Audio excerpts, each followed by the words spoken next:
Hello class. This video will cover some important content that has been discussed in Chapter 6 and Chapter 7. It will not include all the important content, but it will kind of hopefully set you on a pace of curiosity and exploration. So let's get to it. All right. We can't examine or value the life of the honeybee unless we really begin to appreciate the world in which they live in and the type of world they need to live in.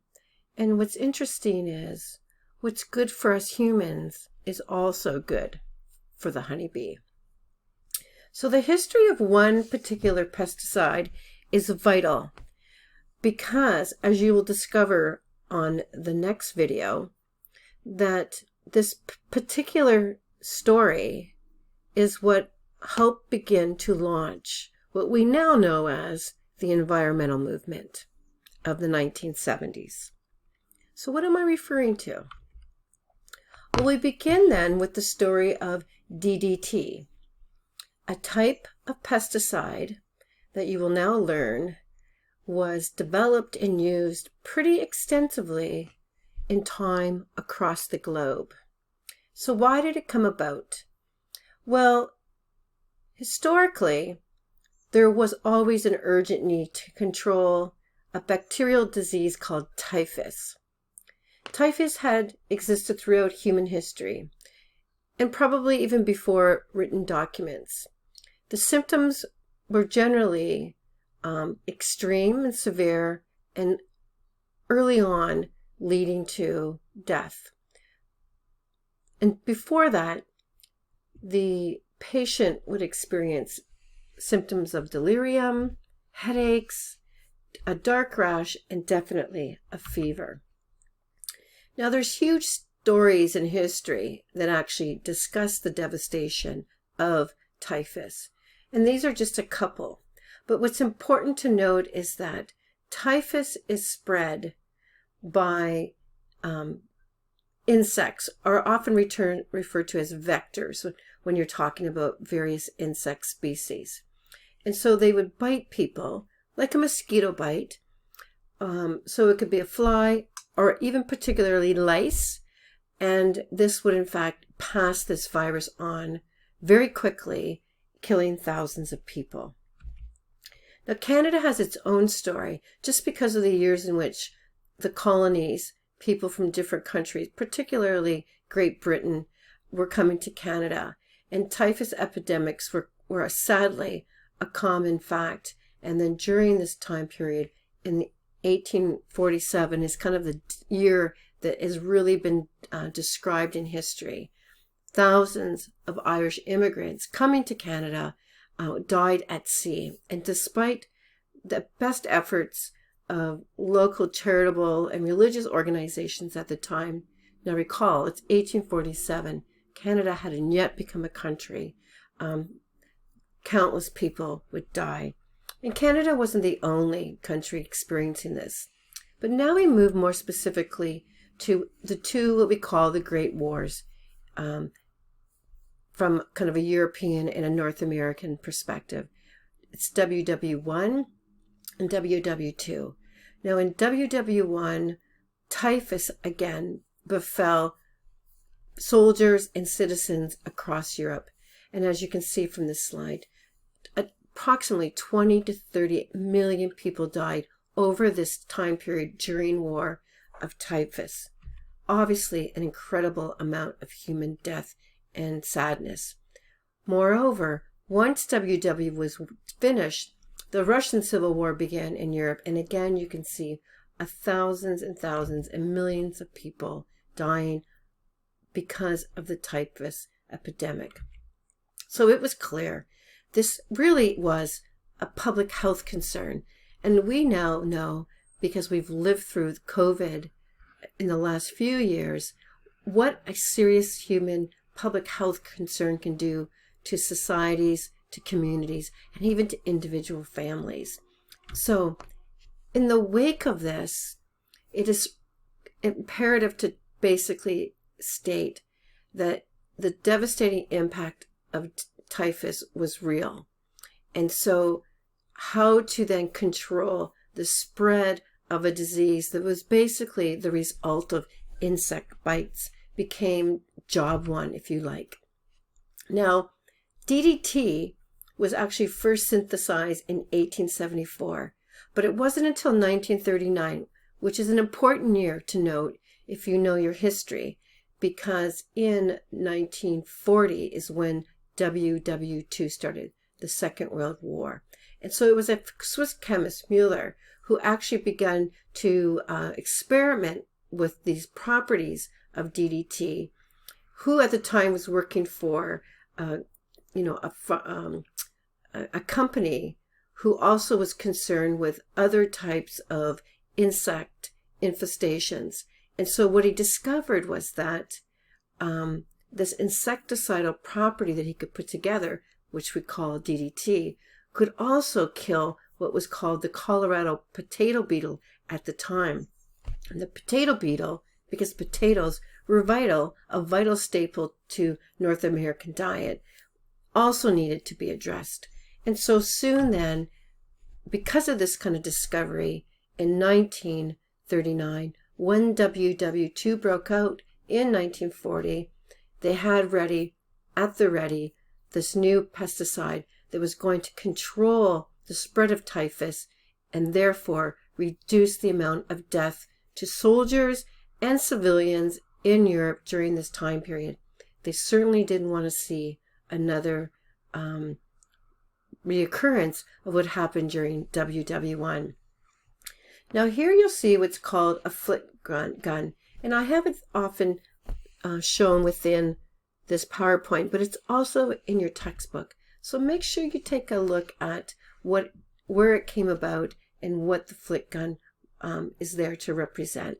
So now we have DDT that is not only going to deal with the problem of typhus in Europe, but also malaria and dengue fever in the South Pacific. So different kind of vectors, remember insect vectors, that are capable of carrying diseases that can kill thousands and thousands of people very quickly. So what took place was a thing called DDT delousing stations. And so what they started to do was to spray DDT, this insecticide that was being produced in different kinds of applications all over Europe and in the South Pacific, wherever basically soldiers were, especially U.S. soldiers, North American soldiers. So here is a picture of one particular officer demonstrating how DDT is. So he's basically got the pesticide in this kind of gun thing and shooting it on the skin of this soldier. Here's an actual case showing again slightly different application, however, going into the hair of this person. DDT delousing stations were not just for soldiers, however. They were set up all over, and you can see in this picture, nurses, people who worked in hospitals had it sprayed on them, down their clothes, and in this picture, which is somewhat shocking if you ask me, they're even spraying DDT up underneath a woman's dress. That wasn't enough though. They would go into, soon in Europe, they would go into people's homes and spread it. They even were spreading it in their own barracks. So you can see it was pretty well universally used wherever they could. And you can also see through these various images the different canisters and cans that were used to ensure that that DDT was spread everywhere. I'm going to come back to this particular video afterwards. So can you imagine, just as a little aside now, spraying Raid on your skin, under your dress, down your pants? Well, that's essentially what was happening during this time period. So what happened after all this spraying? Well, the elimination, and not just any elimination, the near elimination of the typhus disease in many parts of Europe. And DDT would thus be celebrated for its life-saving proficiency. And of course it did, because it wiped out insects. And they would continue to use it then after war, when often there's refugees, people moving from different countries. You know, you're aware of that today from the world around you. And so whenever you have large clusters of people together, if you have the potential for a different disease or virus to happen, you can appreciate then how quickly illness can happen. So by, again, using it to kill the lice, which were also vectors, they too were able to prevent this huge, massive epidemic from spreading in post-war Europe. So as a consequence then, Mueller, who obviously discovered and put together DDT, was in fact in 1949 honored by a Nobel Prize for his work, and his work truly in saving 25 million lives, or so that was the estimate given. Now, the World Health Organization, in the event that you don't know, is one of the many organizations under the umbrella of the United Nations. And the United Nations was formed in 1945 following the Second World War. And so the next stage then that happened was in 1955, still celebrating the amazing success of DDT, it was then used all over the world and supported by the World Health Assembly, a body of the World Health Organization, to eradicate malaria. And again, once again, working toward saving millions of lives. So essentially now, DDT was moving across the globe. It was colorless, tasteless, and virtually odorless. So these qualities earned praise, and as a consequence became known as the new wonder insecticide. So now, back in North America. In North America at the time, particularly in the 1950s, following the war, malaria eradication wasn't the only great news. The other great news then was the celebrity status that had started prevailing, that the countries of Canada and the United States, to celebrate really the benefits of DDT as an insecticide. And after the Great War, the number 2 that is, North America, Canada, United States had experienced a lot of sadness, tragedy, and loss. And because of these things, when they returned to North America, the government really wanted to ensure that its citizens were peaceful and were protected. And that was kind of the government's promise at the time. And one of the areas that they focused on were those problematic disease carriers, which were insects. And the other fact was, the way the belief was during this time period in history, the U.S. citizens, including Canadian, really believed scientists were infallible. And so whatever the scientists were saying, human society at the time in North America would endorse it.